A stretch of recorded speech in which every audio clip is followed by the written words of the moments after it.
Hi, welcome to Andren channel.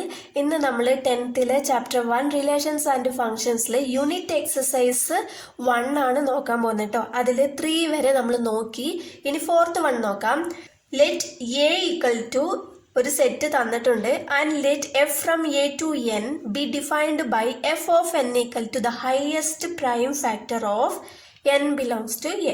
Write F as a set of ordered pairs and find the range of F. Okay, നമ്മൾ അവസാനം കണ്ടുപിടിക്കേണ്ടത് എന്താണ്? Range ആണ് കേട്ടോ. എഫിന്റെ റേഞ്ച് ആണ് കണ്ടുപിടിക്കേണ്ടത്.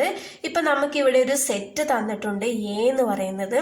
ഇപ്പോ ഇവിടെ f of n equal to the highest prime factor of n belongs to A എന്ന് തന്നിട്ടുണ്ട്. അപ്പോൾ എഫ് ഓഫ് എൻ എന്ന് പറയുന്നത് എന്തായിരിക്കണം? ഒരു ഹയസ്റ്റ് പ്രൈം ഫാക്ടർ ആയിരിക്കണം. എൻ എന്ന് പറയുന്നത് ബിലോങ്സ് ടു എ, അതായത് എ എന്ന് പറയുന്ന സെറ്റാണ് നമുക്ക് ഇവിടെ തന്നിട്ടുള്ളത്. ഇത് നമുക്ക് എൻ ആയിട്ടും എടുക്കാം. ഓക്കെ, ഇവിടെ f from A to n എന്ന് തന്നിട്ടുണ്ട്.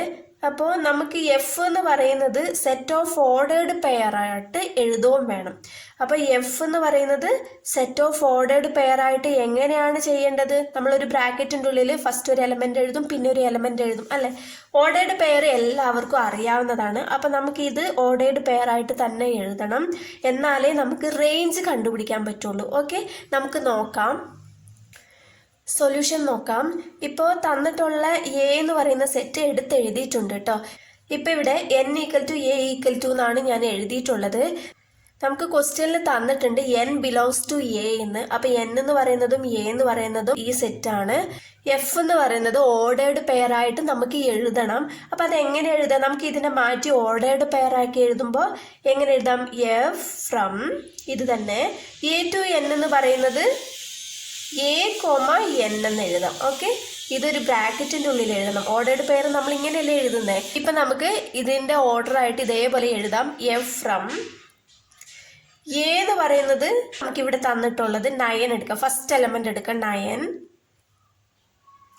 കോമ എൻ എന്ന് പറയുന്നത് 9ന്റെ ഹയസ്റ്റ് പ്രൈം ഫാക്ടർ ആണ് നോക്കേണ്ടത്. ഇപ്പൊ 9 എന്ന് പറയുന്നത് ഏത് ടേബിളിലാണ് വരുന്നത്? നമുക്ക് തേർഡ് ടേബിളിൽ 9 വരും, പിന്നെ 9th ടേബിളിൽ 9 വരും അല്ലെ. വേറൊരു ടേബിളിൽ 9 വരില്ലല്ലോ. അപ്പോൾ ഇതിൽ പ്രൈം നമ്പർ എന്ന് പറയുന്നത് ഏതാണ്? 3 ആണ് അല്ലെ. 9 പ്രൈം നമ്പർ അല്ല, 3 ആണ് പ്രൈം നമ്പർ. അപ്പം ഇതിൽ ഒരു പ്രൈം നമ്പറേ ഉള്ളൂ, ഇതാണ് എടുക്കേണ്ടത്. അപ്പോൾ 9, ഈ എന്നിന് പകരം നമ്മൾ ഈ 3 ആണ് എടുക്കേണ്ടത്. ഓക്കെ, അടുത്ത നമ്പർ എടുക്കാം. അടുത്തത് ഏതാ? 10, 10, അതുപോലെ നമുക്ക് പ്രൈം ഫാക്ടറൈസേഷൻ നോക്കുമ്പോൾ എന്ത് വരും? സെക്കൻഡ് ടേബിളിൽ 10 വരുന്നുണ്ട്, പിന്നെ 5th ടേബിളിലും വരുന്നുണ്ട്, പിന്നെ 10th ടേബിളിലും വരുന്നുണ്ട് അല്ലേ. അപ്പം ഇതിൽ പ്രൈം നമ്പേഴ്സ് എന്ന് പറയുന്നത് ഇത് രണ്ടും മാത്രമാണ്. അപ്പം ഇതിൽ ഏതാ ഹയസ്റ്റ് വാല്യൂ? 5 ആണ് അല്ലേ. അപ്പം 5 ആണ് നമ്മൾ എടുക്കേണ്ടത് കേട്ടോ. 5. ഇനി അടുത്തത് 11, 11നെ 11 കൊണ്ട് മാത്രമേ നമുക്ക് റിമൈൻഡർ ഇല്ലാണ്ട് ഡിവൈഡ് ചെയ്യാൻ പറ്റുള്ളൂ.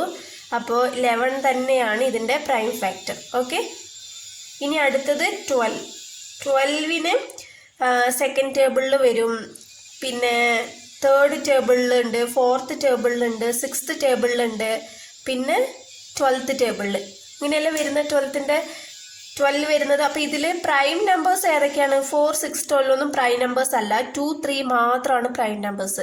അപ്പോൾ ഇതിൽ ഏറ്റവും ഹയസ്റ്റ് പ്രൈം നമ്പർ ഏതാ? 3 ആണ്. അപ്പോൾ 3 ആണ് നമ്മൾ ഇവിടെ എടുക്കേണ്ടത് കേട്ടോ. ഇനി നെക്സ്റ്റ് 13 ആണ്. 13 അതുപോലെ 13 മാത്രമാണ് കേട്ടോ. 13. ഇനി 14 ആണ്. 14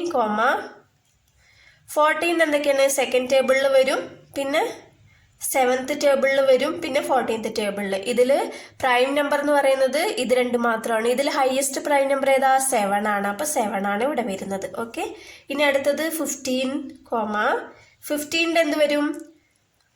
തേർഡ് ടേബിളിൽ 5th ടേബിളിൽ വരും, അടുത്തത് 15th ടേബിളിൽ അല്ലേ. ഇതിൽ ഹയസ്റ്റ് പ്രൈം നമ്പർ ഏതാണ്? 5 ആണ്. ഓക്കെ, അപ്പോൾ 5, ഇനി അടുത്തത് 16, അതുപോലെ എന്താ വരിക? സെക്കൻഡ് ടേബിളിൽ, 4th ടേബിളിൽ, 8th ടേബിളിൽ, പിന്നെ 16th ടേബിളിൽ. അപ്പോൾ ഇതിൽ പ്രൈം നമ്പർ എന്ന് പറയുന്നത് 2 മാത്രമേ ഉള്ളൂ പ്രൈം നമ്പർ. 4, 8, 16 ഒന്നും പ്രൈം നമ്പേഴ്സ് അല്ല കേട്ടോ. അപ്പോൾ ഈ 2 മാത്രമാണ് നമ്മളിവിടെ എടുക്കേണ്ടത്. അടുത്തത് 17th 17 കൊണ്ട് മാത്രമേ നമുക്ക് ഇഷ്ടമില്ലാണ്ട് ഡിവൈഡ് ചെയ്യാൻ പറ്റുള്ളൂ അല്ലേ. അപ്പോൾ 17 തന്നെ.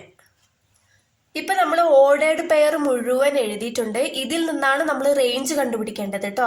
അപ്പം റേഞ്ച് എന്ന് പറയുന്നത് എന്താണ്? നമുക്ക് ഈ കിട്ടിയ ആൻസർ ആണ്. അതായത് രണ്ടാമത് എഴുതിയ ആൻസർ ആണ് നമ്മൾ റേഞ്ച് ആയിട്ട് എഴുതേണ്ടത് കേട്ടോ.